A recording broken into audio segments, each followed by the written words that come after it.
आपल्या महाराष्ट्रात 18 पगड जाती नांदतात हे आपण ऐकलं असेल, किंवा 18 पगड जातींचे संतसुद्धा आपल्या महाराष्ट्रात होऊन गेलेले आहेत. ही फार अभिमानाची गोष्ट आहे.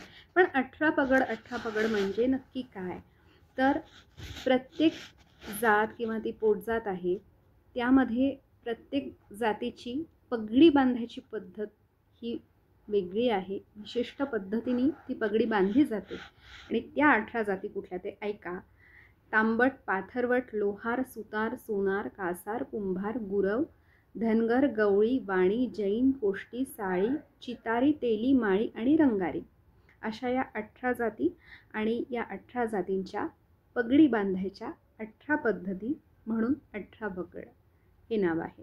आणि या पगड्यांसाठी 9 इंच रुंद 25 वार लांब सुती किंवा रेशमी कापड लागायचं असं इतिहास सांगतो. धन्यवाद.